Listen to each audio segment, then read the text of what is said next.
This is a review for the tabletop fire pit that I received from Amazon. It came very well packaged. Nothing was broken or damaged.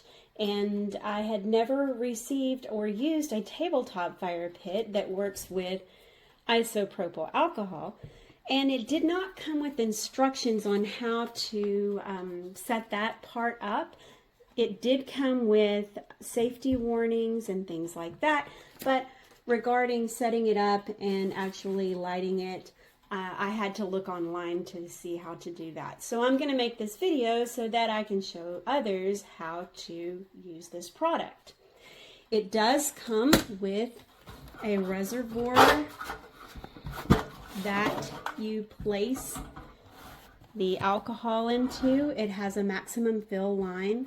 I'm just going to squirt a little bit in there just to kind of show you how this works. The burn time, it does say the burn time is approximately 45 minutes.